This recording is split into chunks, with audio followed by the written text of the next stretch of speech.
Hey everyone. Since it's such a beautiful day out and such a kind of grim topic, I thought I would film outside today. So today I will be talking about mental health and pregnancy. And for everyone it's like a little bit different.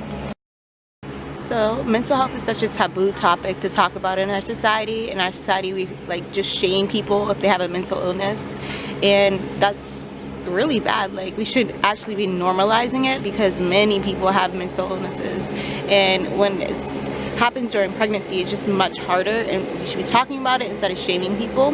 So I believe that instead of us looking at it as a weakness, we should look at mental health as like, oh, a sign of actually loving yourself and strengthening yourself by checking in on yourself and making sure that you're okay and the people around you are also okay. So for this video I'm going to be specifically talking more so about depression and anxiety. For me, I will also be sharing my story because I battled with anxiety for a good portion of my life, and while being pregnant, I gotta be honest, it was pretty hard, but it definitely made me stronger and it made me realize a lot of different things. So I'm going to share my story a little bit. But first, like, in general, mental illness is not talked about and it's a taboo, so I'm trying to normalize it a little bit by talking about it. And second, if you've been diagnosed for a mental illness, I'm going to be real with you, the likelihood of experiencing it during pregnancy is higher, and experience it in higher levels too. If you don't have a mental illness or you don't suffer from anxiety or depression but you get anxious or depressed sometimes, it's normal to also feel that way during pregnancy.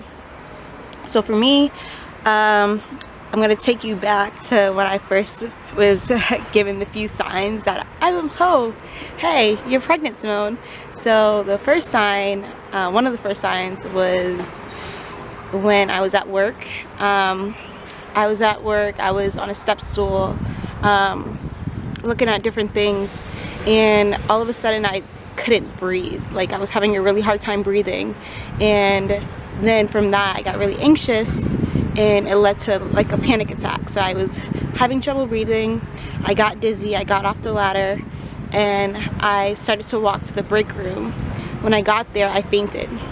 So I've experienced panic attacks before in my life, so the whole fainting portion of it was not normal to me, and I didn't know what was going on at all. I was like, what is happening to me? It was really scary, and I was embarrassed as well. Thankfully I had people on site who helped me, and they assisted me.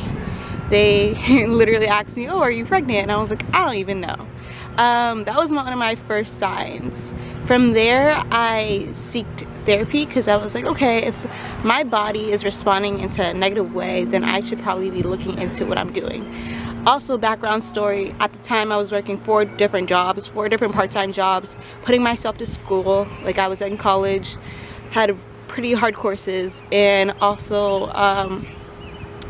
you know, paying my way through school, paying all my bills, living on my own. So it was a lot of stressors in my life, but I was handling it appropriately, I would assume. But yeah, I sought therapy, and that was the biggest thing.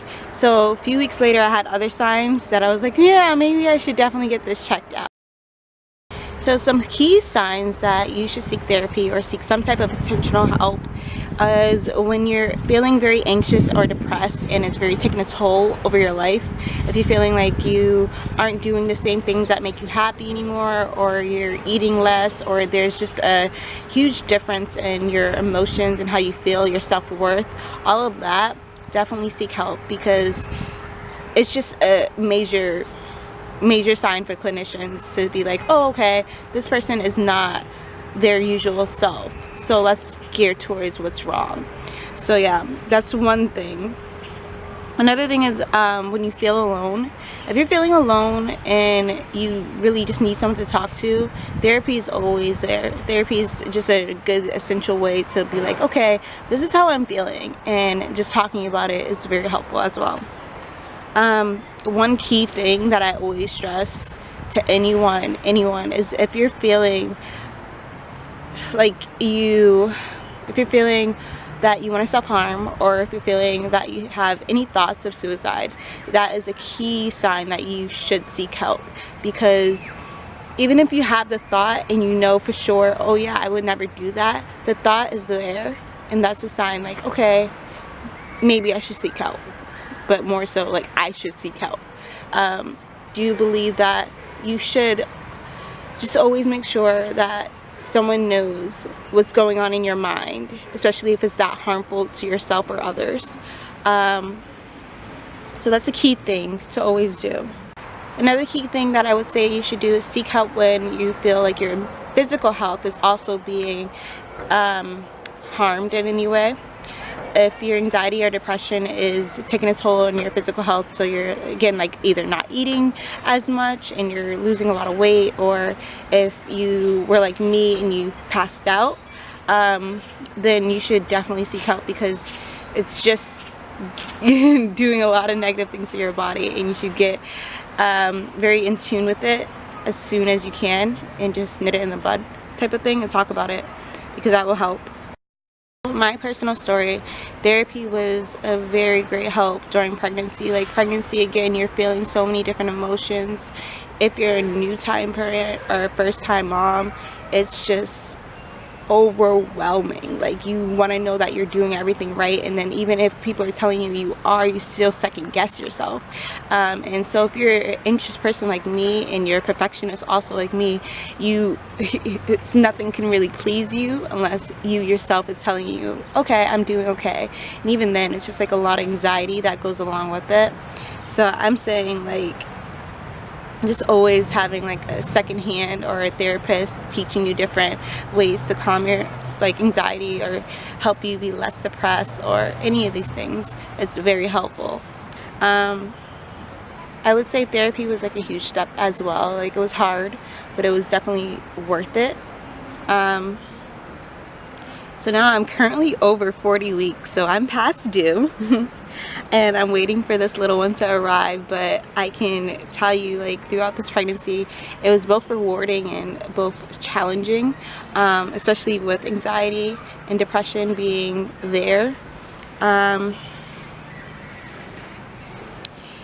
think seeking mental professional help is the best key thing to do, because they're professionals, they know what they're doing, they know what they're talking about, they have different things or different strategies to help you. So like mindfulness is one of my key things that I love to talk about.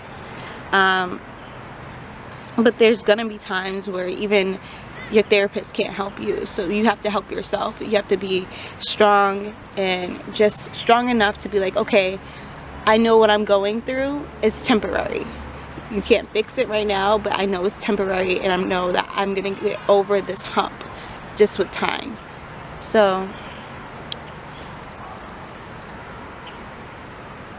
God knows how hard this has been. Like, I cried some nights, and other nights I was overjoyed. Like, pregnancy has been a journey, one of the hardest things I've been through, but I've enjoyed it. And I can also say, like, I hated it too at some points.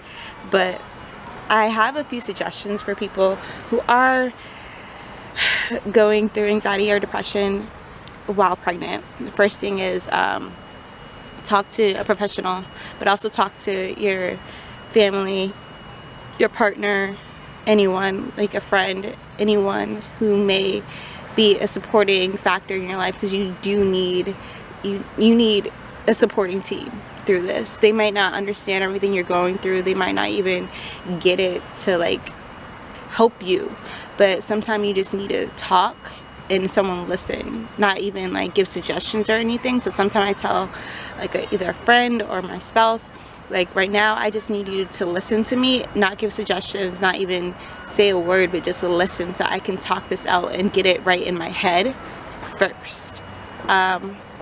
So that's helpful. Also talk to your doctor. Let your doctor know what's going on in your head. Let them know what your body's going through. Keep them updated, especially after you do find out that you're pregnant and you know you have anxiety. Just let that be known right away, because like, they want you to be at your best health, both physically and mentally. So to be mentally healthy, you have to always be on track with yourself and knowing, okay, I'm feeling like this. Just being honest with yourself as well.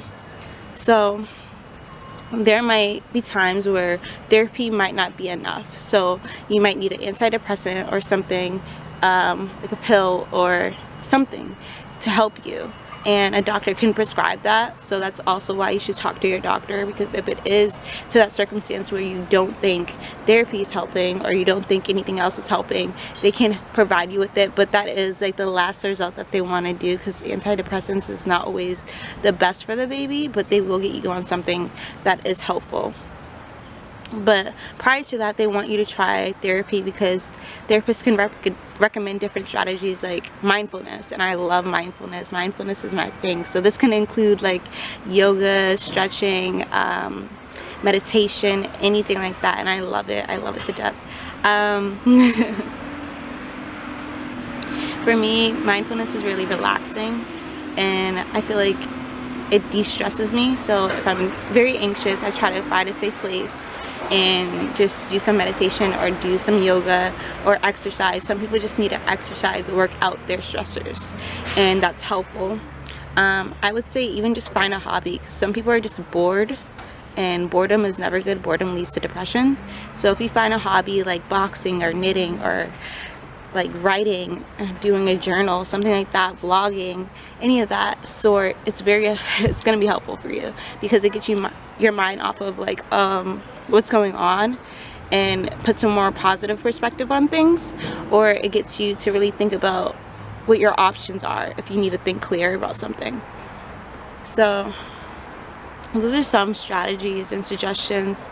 I'm not saying these things will help at all, but I'm just saying what helps for me. I definitely don't think it cures everything, but like there's good days and there's good days and there's bad days. So you just have to really just go through it day by day and just know, okay, I have these things in my back pocket. Again, like I'm 40 weeks and I'm still going through this stuff, but I am grateful that I know that I can turn to meditation, or I can turn to yoga, I can turn to a lot of these different things to de-stress.